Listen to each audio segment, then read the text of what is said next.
everyone. Given that the measure of A equals the measure of B and the measure of B equals the measure of C, we need to prove that angle A is congruent to angle C. So this is a basic two-column proof, and it's saying that the measure of angle A equals the measure of angle B, and the measure of angle B equals the measure of angle C. So, as our statements say on the given, you just copy that down. And then we're going to write that the measure of angle A equals the measure of angle B. And that's through our transitive property of equality. And that's for angle measures. So that's the transitive property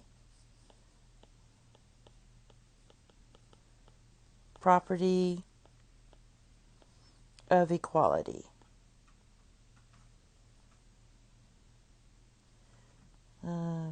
Okay? And then because the measures are the same, that means that angle A is congruent to angle C. And that's the definition of congruent angles. If their measures are equal, then the angles are congruent. The next one we have is this one. It says DE equals EF. So this side equals EF, and EF is equal to DF. Now we're supposed to prove that the segment DF is congruent to the segment DE. So first of all, we're going to just write down the first statement, and that's given. So you just write given. Then we're going to do the transitive property of equality, and we're using segments.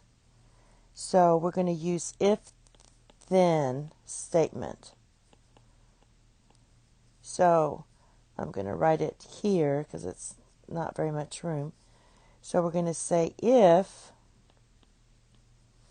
DE equals EF and EF equals DF, see, these two are the same, then DE equals DF. So these two equal here. And that's the transitive property of equality. So this is number 2. Now it says so first of all, this is just number 2 there. Then we're going to write DE equals DF. So that means since we have to prove DF equals DE, I can write this as the symmetric property. I can write DF, these are line segments, DF equals DE. And that's what they wrote here. And that's the symmetric property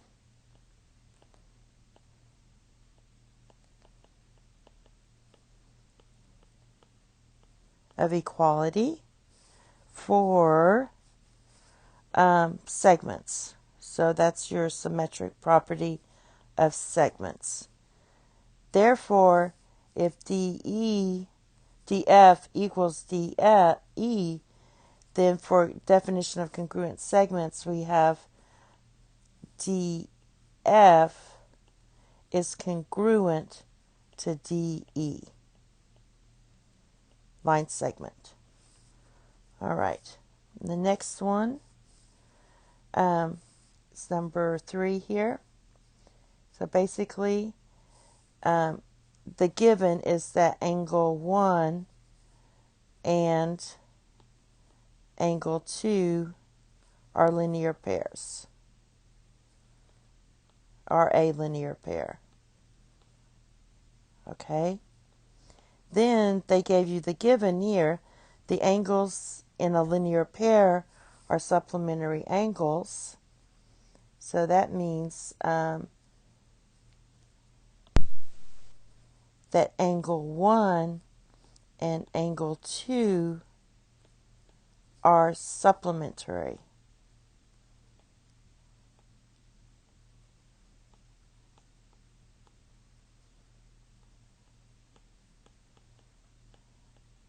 And the reason is the angles in a linear pair are supplementary.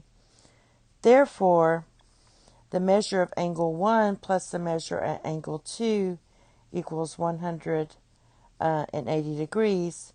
And that's the definition of, it's right here, of supplementary angles.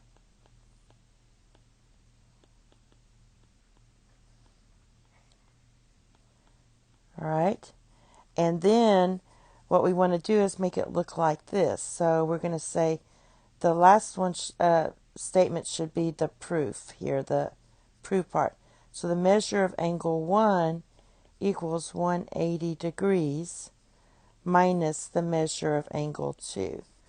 So basically, if you take measure of angle 1 plus the measure of angle 2 equals 180 degrees, you're subtracting the measure of angle 2 from both sides.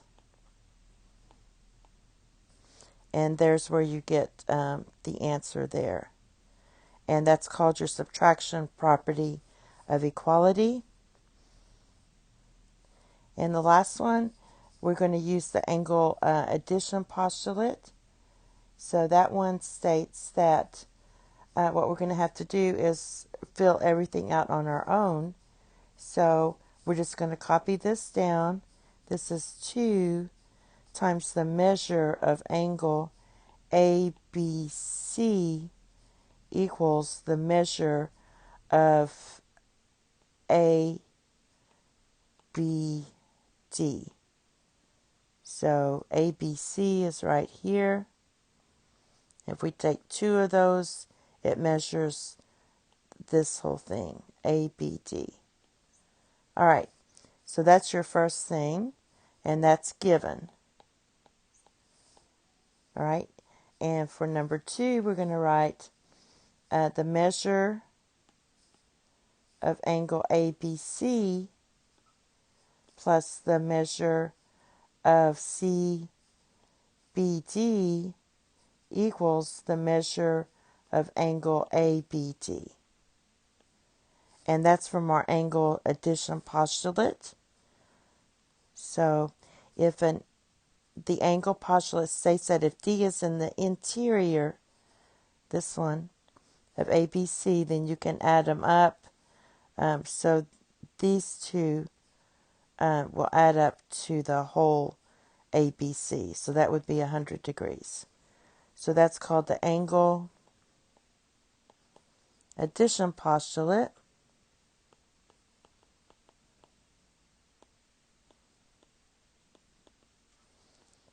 And then we're going to do, we're going to say that 2 times the measure of angle ABC equals the measure of angle ABC plus the measure of angle CBD.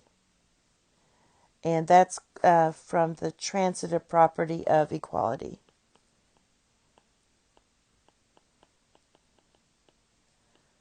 So I'll just put transitive property there. And then for 4, we have that the measure of angle ABC equals the measure of angle CBD. And that's going to be your subtraction property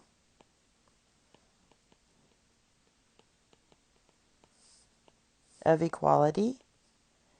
And finally, for 5, since we're proving congruence, you state that angle ABC is congruent to angle CBD.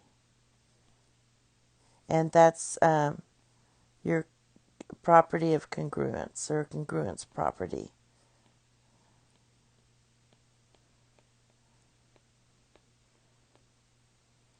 of angles. And that's it. Thank you. Have a nice day. Bye bye.